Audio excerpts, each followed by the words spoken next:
Hey guys, it's Manu here and welcome to a new video. Today we're going back to basics. What is the keto diet and why you should do it? Okay, so maybe you're already doing the keto diet, maybe you know a lot, or maybe it's just this buzzword that you keep hearing your friends say. A bunch of your friends are doing it, you're hearing about Megan Fox, Tim Tebow, Kim Kardashian, Halle Berry, I think. A lot of celebrities are taking on this new lifestyle. So what's happening, it's that now it seems like a trend diet. It's not. Today I'm going to quickly explain to you what it is, how it works, and why you should do it. So make sure to stay tuned to the end of the video. Also, if this is your first time watching, I would love it if you would subscribe to the channel. It's a brand new channel. My main channel is in Spanish, and I decided to branch out and open a second YouTube channel, this one in English. So I would love it if you would be a part of this channel from day one. It's only my second week with this channel, so welcome. Please do subscribe and turn on the bell icon to get all the notifications as soon as I upload a new video, that it's 2-3 times a week. Okay, so the keto diet originally started back in 1929, 1930, some doctors in the Mayo Clinic developed this way of eating and limiting carbohydrates to help children with epilepsy. This proved to be very, very effective, and recently it got like a new boom, like a second boom. So basically what the keto diet is taking your body into a metabolic state of ketosis. This sounds like a buzzword that makes it like trendy and fashionable, but all it means is that your body now uses fat for fuel. Most of our lives, depending on how old you are, 10, 20, 30, the last 40 years of your life, your body only uses glucose for fuel. And that is because we eat the standard American diet is a very high carb diet. The average of carbs eaten in the standard American diet is about 300 grams of carbs, which is about 1,200 calories coming from carbohydrates. So that's a lot. If you think about how we used to eat prior to the agricultural revolution, prior to processing food, prior to Snickers and Reese's peanut butter cups and Captain Crunch and Tropicana and all these manufactured foods, we didn't used to eat a lot of carbs as humans. So that's number one. It might sound complex, but it's not. The way to achieve this metabolic state of ketosis where you're fat adapted, you can do it two ways. One, with fasting, long periods of fasting or intermittent fasting, and two, through the keto diet, which is basically a diet that is very, very low on carbohydrates. There are 3 groups of macronutrients, which are carbs, fat, and protein. We want the carbohydrates to be no more than 5% of our total calories for the day. For the average person, that's about 20 net carbs or 50 total carbs. If you've never heard about the word macros, how to count macros, what are macros, don't worry about it. We'll get to that in a new video. I don't want to get too much on your plate. But what you do need to know is that for you to reach a state of ketosis, it is important for you to limit the amount of carbohydrates. All keto diets are low carb, but not all low carb diets are keto. So that's very important to know. So once you limit your carbohydrates down to 20 net carbs a day, your body now learns how to use your own fat and the fat you consume as fuel. The ratios of fat and protein can actually vary, but let's say the standard keto diet, it's about 70% of your macros coming from fat, 25% from protein, and only 5% from carbs. To be honest, even though these carbs could be whatever you want, like really small portions of carbs, I would recommend them being leafy green vegetables, low glycemic index vegetables. That way you're going to get not only very few carbs, but also a lot of micronutrients that, for me personally, I'd rather eat them in my food than supplement them. You can actually feel at first that this diet is restrictive if you were a carb lover, so you think you're not going to be able to eat pizza, pasta, ice cream, chocolate cake. Well, that's not true. To a certain point, we can always diet hack and make foods keto friendly. But I think the point when we're starting a huge lifestyle change such as this is that we should take it as an opportunity to start eating the way our ancestors did. So start eating more whole foods, less processed foods. Even if you stick with keto or not, that one, stop eating as many processed foods. It's going to be a life change and a new habit that's going to stick with you forever, and that's only going to bring you more health.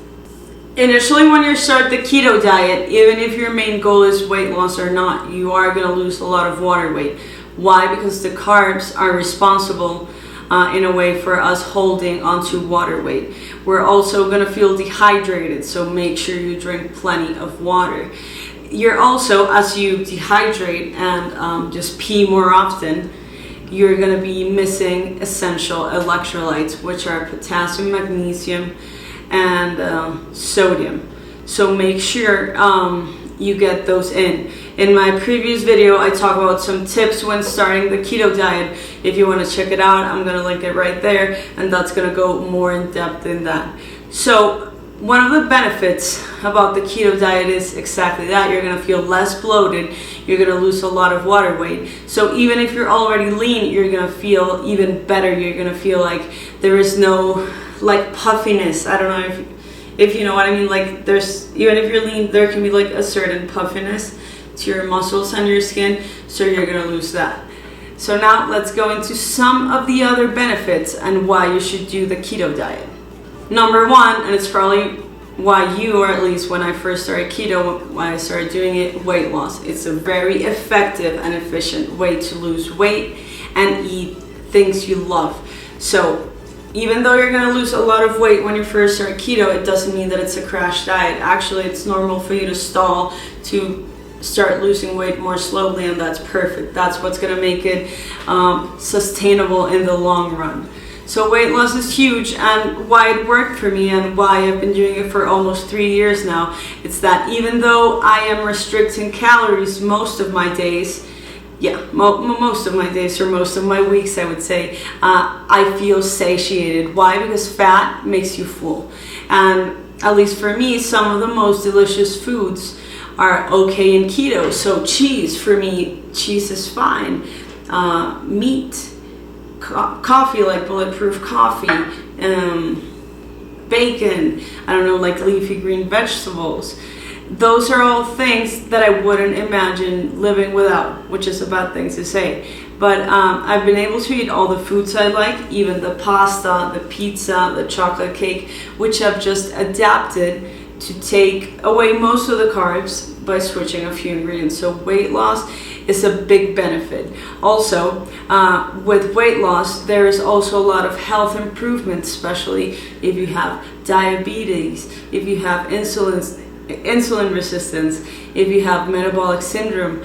Why? Because the keto diet slowly starts to restore your body and your metabolism, not using glucose as its main source of fuel. As it starts using fat, you don't have those like high sugar peaks and low, high, low. You have a more sustained energy, and that is huge, especially if you're someone who's been battling diabetes. So talking about the steady energy flow, that's another one of the benefits. You're gonna feel like you have constant energy throughout the day. At least for me, I was a big pasta eater. Love pasta, still do, but don't eat it at all. I learned how to replace it with keto-friendly pastas. It's amazing how zucchini cooked the right way with the right sauces can taste just like fettuccine. So after I had a big lunch of pasta, I would feel super tired. Even if it wasn't pasta, just like something else high in carbs, right after lunch, I would only want to go home and sleep. I don't know if that happens to you. If it does, trust me, as soon as you're starting keto, that's slowly going to fade off and you're going to feel amazing. Mental clarity. Sugar just kind of fogs your brain. And that's the truth about it. And if you take that and carbs out of the equation, your mental clarity is just going to be there. Productivity wise, I think even though I started keto for weight loss purposes, right now I stick with it as I continue to slowly lose weight, mostly for mental clarity and productivity. I don't know if you're like me, but I'm an entrepreneur. I have my own food company, I have 2 YouTube channels, and I work basically at least 16 hours a day, which I love and I'm committed to, but I need that extra energy. I was always tired. I never wanted to do anything outside of work because I just did not have the energy. And now I have more energy, and that's amazing. I don't have to be drinking Red Bulls, even though I love coffee. I stopped drinking it around like 2 or 3 p.m. and I don't need that extra energy. So huge benefit. Trust me, you're gonna notice it, and sometimes it's actually gonna be too much energy. So if you're first starting keto and you're actually having trouble sleeping, that's normal. Trust me, your body is gonna compensate in a few weeks.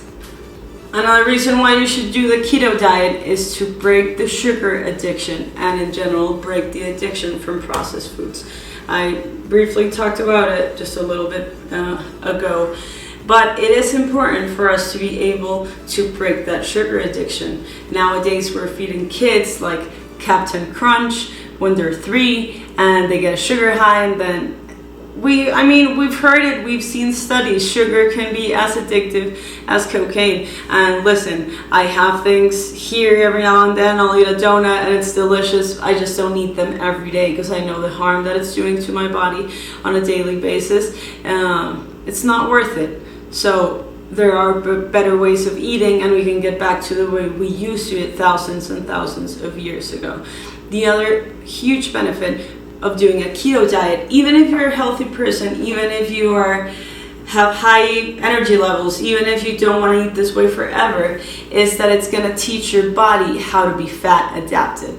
And that's going to be awesome, because right now, if you are on a high carb diet, you're probably glucose adapted, and your body only knows how to use glucose for fuel. Once you try keto, and even if you only do it for a couple of months, your body will know how to be fat adapted. That and intermittent fasting or just prolonged fasting. So it's gonna be very useful for you, because that's what's gonna make you metabolically flexible. Sorry, there are a bunch of words that I realized that I've never said out loud in English. So metabolically flexible is one of them. And that way your body is going to be able to use fat for fuel and glucose for fuel. And that's actually the best. I wouldn't say that it's ideal to be only fat adapted to the way that you eat carbs and you're going to feel awful for weeks and your body's not going to be able to know how to use them. It's better to be somewhere in between, like paleo-ish. Right now I'm super happy with keto. Low sugar is the way to go for me. It keeps my energy level super high, and I would highly recommend it, really. If you want tips on how to start the keto diet, please make sure to watch my last video, and then on the next video we're going to talk about, okay, what do I actually eat on the keto diet. Thank you guys so much for watching. Please leave a comment down below telling me or sharing with me in the community what other benefits have you experienced from keto. I would love to read all of you, and I'm sure everyone else would too. Thank you for watching, and I'll see you guys really, really soon. Bye!